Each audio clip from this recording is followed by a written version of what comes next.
स्वांग रचाकर भले घर की औरत बनना चाहती है, आखिर चला दिया चक्कर उस बेचारे रवि पर। कम साथ बाजारू औरत। हम बाजारू औरतें सेठ, तुम जैसों की घरेलू औरतों से तो बेहतर ही है ना। तुम तो अपनी औरतों से कुछ भी मनमानी करते हो और हमें रुपए भी देते हो और तलवे भी चाटते हो।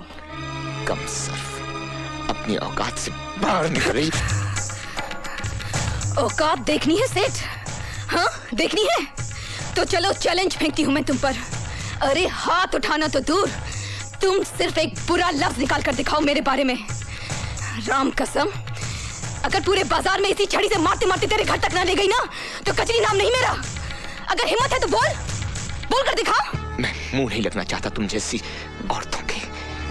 अरे सेठ, औरतों को पांव की जूती समझना छोड़ दे। जिस दिन सर पर पड़ेगी ना तो बेभाव की पड़ेगी। बात करता है साला। अरे औकाती क्या ससुरी की, कहो तो जान से मरवा दे। नहीं, हौसला ठीक नहीं होगी उसके लिए। उसे फिर उसी नाली में जाना होगा। बोटी बोटी पिकेगी उसकी। घिसट घिसट कर, रेंग रेंग कर, सड़ सड़ कर मरना होगा उस बदसौत को।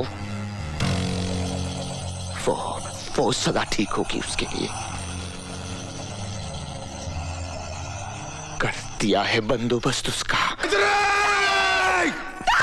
क्या हुआ बेटा? क्या हुआ? कौन? मैंने नहीं जाना। मैं खिलाऊंगा तुझे खेल, मैं खिलाऊंगा। मैं बोलूं? अरे नाच पीटी सत्यानाश हो तेरा। तने घर बसाने के लिए भेजा था मैंने, रुपयों कमाने के लिए भेजा था, रुपयों कमाने के लिए। और तेरे कमीने अभी से हराम का बीज भर लिया पेट में। आ रहे खबरदार माई, खबरदार, इसे हराम का मत कहना। मैं हूँ हराम की तो मैं हूँ, क्योंकि न तन्हें पता है न मने पता है कि मेरा असली बाप कौन है। ये तो एक शरीफ इंसान का बच्चा है जिसने प्यार किया है मुझसे। हाय हाय हाय हाय, मैं तो बोलूं प्यार करे है तन्ने, घरवाली समझे है तन्ने। अरे हराम की, जाके बोल असलियत बता के तू धंधे वाली है, नाचने वाली है, तब देखूं कितना प्यार करे है वो तुझे। हराम की जाई, मैं तो बोलूं संता मिटा दे हराम के इस बीज को। तेरी तो कमीने। खबरदार संता, हाथ भी लगाया तो काट के फेंक दूंगी। तो जैसे 25 को सीधी कर चुका हूं मैं अब तक। टांगे तोड़कर डेरे में भी डाल दूंगा ना तो भी घाटे में नहीं रहूंगा। अरे ना रहे नाचने लायक, 20-25 दिन भूखी रहेगी तो खुद ही दिमाग ठिकाने आ जाएगा। ए बॉस, रख कस के पकड़ के तो रख। पहले इस बला को निपटा दो जिसकी वजह से इतना कूद रही है। कन्ने काट जा, वरना यहीं के यहीं खेल जाऊंगा। क्या लगती है तेरी? हाँ? मेरे होने वाले बच्चे की माँ।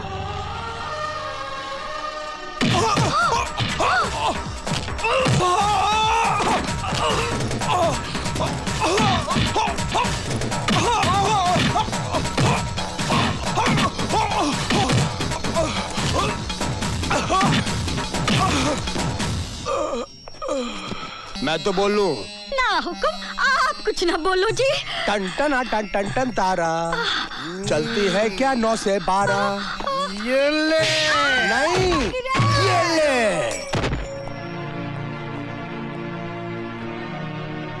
जाओ, संभालो अपना ये घर,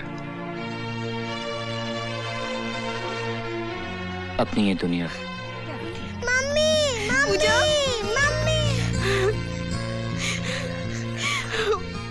हमें कभी मत छोड़ के जाना मम्मी, मैं नहीं रह सकती। नहीं बेटे, नहीं जाऊंगी, नहीं जाऊंगी, नहीं जाऊंगी, नहीं जाऊंगी।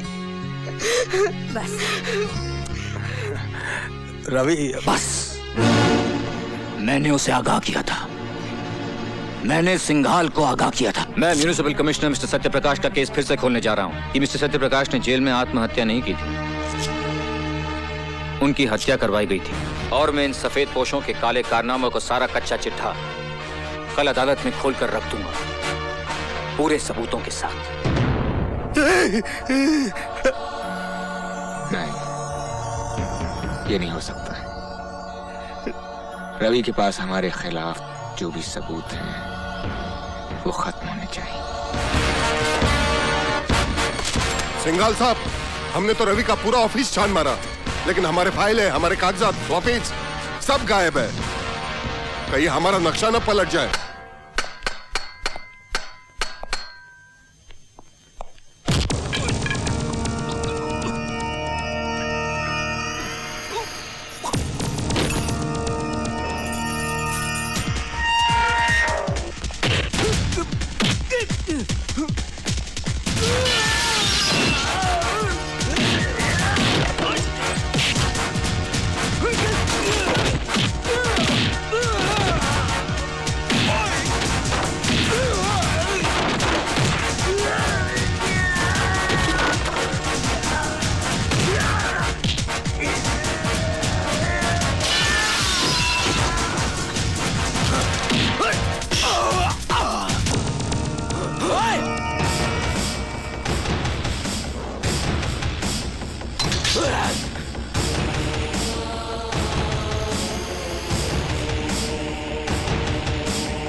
माँ जी, करण भैया ने पुलिस की हिरासत से भागकर अच्छा नहीं किया।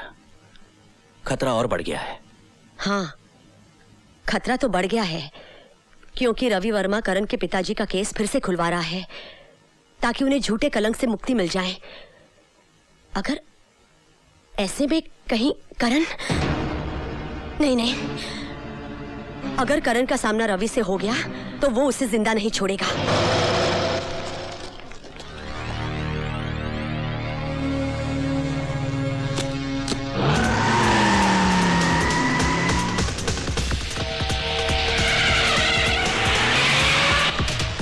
चल जल्दी रवि।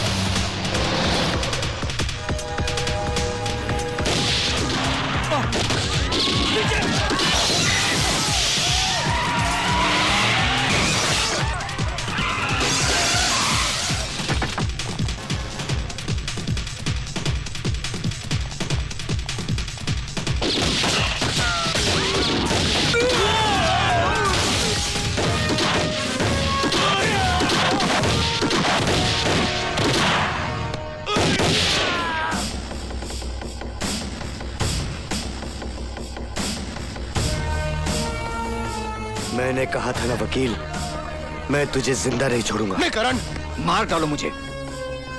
मुझे मारकर तुम अपनी पिता की मौत का बदला तो जरूर ले लोगे, लेकिन मेरी वजह से जो दाग उनके चरित्र पर लगा है वो तो वहीं मिटेगा, उसी अदालत में जहां वो लगा था। क्या तुम मुझे चंद घंटों की मोहलत नहीं दे सकते कि मैं वहां जाकर उन्हें बेगुनाह साबित कर दूं? उसके बाद तुम जो सजा मुझे देना चाहोगे ना, मैं उसे हंस के कबूल कर लूंगा। हाँ करण, रवि ठीक कह रहा है। ये अदालत में उन्हीं लोगों का भांडा फोड़ने जा रहा है जो तुम्हारे पिता की मौत के भी जिम्मेदार हैं, और वो लोग इसे अदालत तक पहुंचने नहीं दे रहे।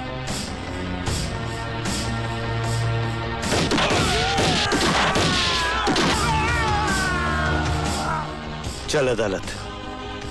दुनिया की कोई भी ताकत तुझे अदालत पहुंचने से नहीं रोक सकती।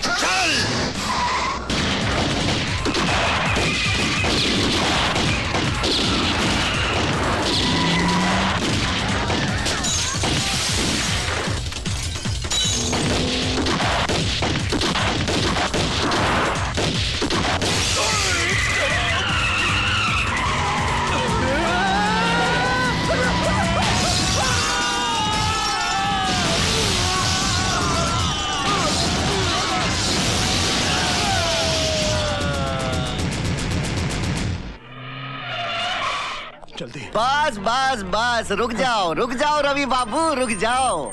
यहाँ तक आ गए, बहुत आ गए। अब इस रेखा को मत लांघना।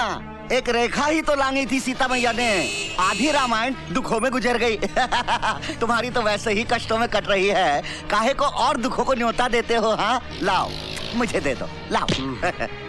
बात रामायण की करते हो और इतना भी नहीं जानते कि जब रावण को जलाया जाता है तो उसके साथ साथ कुंभकर्ण और मेघनाथ भी चलकर खाक हो जाते हैं। पता था मुझे, पहले से ही पता था कि अच्छी तरह से समझाने पर भी नहीं ना समझेंगे आप। इसलिए दूसरा बंदोबस्त भी किया हुआ है। हेलो, लीजिए सुनिए, अपनी पूजा बिटिया की प्यारी प्यारी आवाज सुनिए। सुनो। हेलो बेटा। छोड़ बच्ची को। कभी नहीं, अगर बच्ची को कुछ हो गया तो छोड़ूंगी नहीं मैं तेरे को। पूजा, आई शाबाश। पूजा रोती नहीं। अब यूँ समझ लो कि अदालत में जाके आपने बैग खोला नहीं कि आपकी पूजा बिटिया आई है।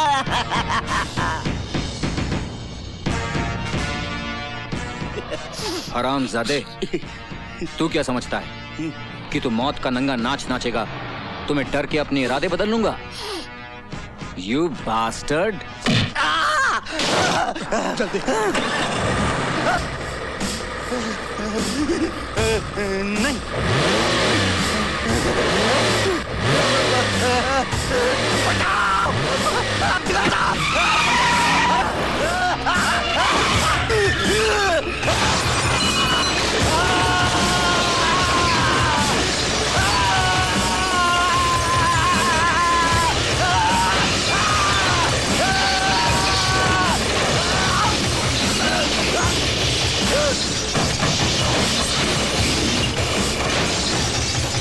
मुझे कुछ समझ में नहीं आ रहा मिलॉर्ड कि आज कमिश्नर सत्यप्रकाश को चरित्रवान साबित करके मिस्टर रवि वर्मा क्या हासिल करना चाहते हैं, जबकि एक दिन खुद इसी अदालत में खड़े होकर इन्होंने कमिश्नर सत्यप्रकाश को रिश्वतखोर साबित किया था और हमने इनकी जोरदार दलीलों पर तालियां बजाई थी। काश आपने वो तालियां नहीं बजाई होती। काश जिस दिन मैंने पहली बार झूठ को जिताया था और सच को हराया था, लोगों ने तालियों के बजाय मेरे मुंह पर थप्पड़ मार दिए होते तो आज ये नौबत नहीं आती। और अब तो ये आम बात है मिलॉर्ड कि झूठ बोलने वाले को ताली मिलती है और सच बोलने वाले को थप्पड़। और उस दिन यही हुआ था मिलॉर्ड। उस दिन मेरी झूठी दलीलों को सुनकर लोगों ने वाह वाह की थी और उस संत जैसे आदमी पर पत्थर मारे। और वो उधर जो मेरी मां बैठी हुई ना जज साहब, उसने मुझसे कहा था कि उस देवता को पत्थर मारने वाले हाथ लोगों के नहीं थे, मेरे थे। और उसने बिल्कुल ठीक कहा था जज साहब, ठीक उसी तरह जैसे सत्यप्रकाश जी का कत्ल फांसी के फंदे से नहीं हुआ था। उस कत्ल के असली मुजरिम वो थे जिन्होंने फंदे बनाने वाले हाथों को खरीदकर उनका खून करने के लिए भेज दिया। भाषण बहुत हो गया मिस्टर रवि वर्मा। अगर आपके पास कोई नाम है और उसके खिलाफ कोई सबूत है तो पेश कीजिए, वरना खामखा अदालत का वक्त बर्बाद मत कीजिए। हाँ है, मेरे पास हर वो सबूत है। लीजिए उनके सारे काले कारनामों का कच्चा चिट्ठा मैं आज अदालत के सामने पेश करता हूं।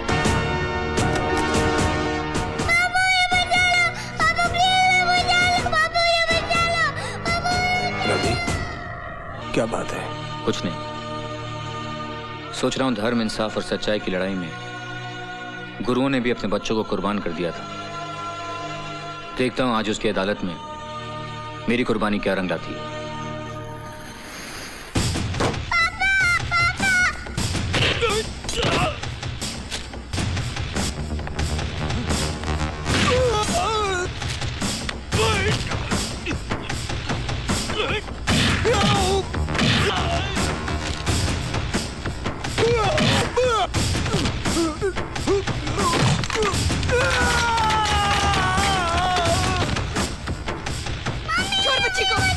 बहुत बुरा होगा तेरा। छोड़ बच्ची को, कभी नहीं।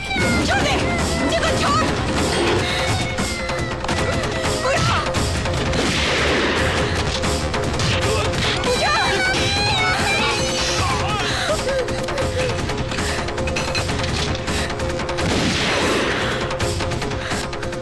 बच्ची को अदालत ले जाओ। यह अदालत शर्मसार है क्योंकि इस अदालत ने कमिश्नर सत्यप्रकाश जैसे नेक, सच्चे, ईमानदार इंसान के चरित्र पर दाग लगाया। हम उनके मरणोपरांत उनसे क्षमा याचना करते हैं और कबूल करते हैं कि कभी कभी कानून भी अपराधियों की चालाकी में उलझकर गलती कर बैठता है।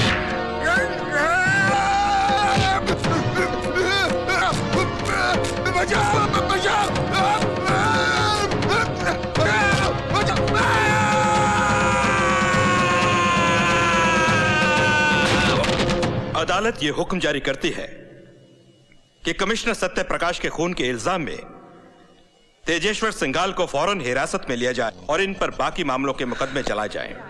रवि, पूछा।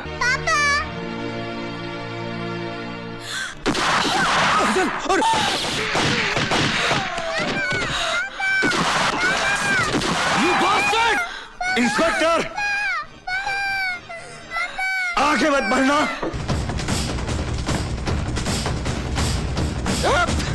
आगे हट जाओ, जाओ, हट जाओ,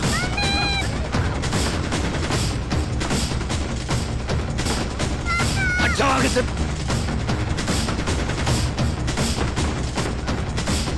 हट जाओ।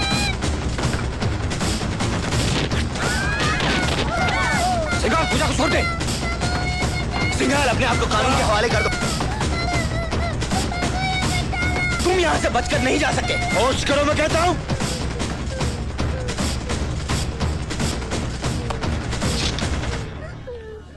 हट जा, हट जा, हट जा, लड़की को गोली मार दूंगा। हट जा।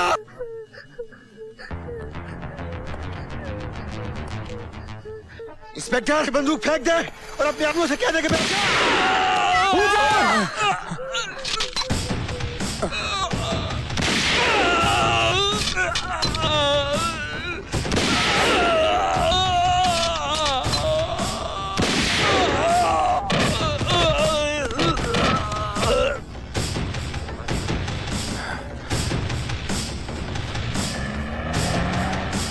ये लीजिए।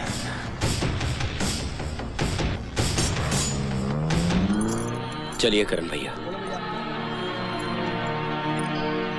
मेरा हिसाब फिर भी तुझ पर बाकी है वकील। हाँ मुझे याद है, लेकिन इसके लिए तुम्हें जेल से छूट के आना पड़ेगा। और तू क्या समझता है, कानून मुझे छोड़ देगा? नहीं। हाँ, छोड़ भी सकता है, बशर्ते तुम्हें कोई अच्छा सा वकील मिले।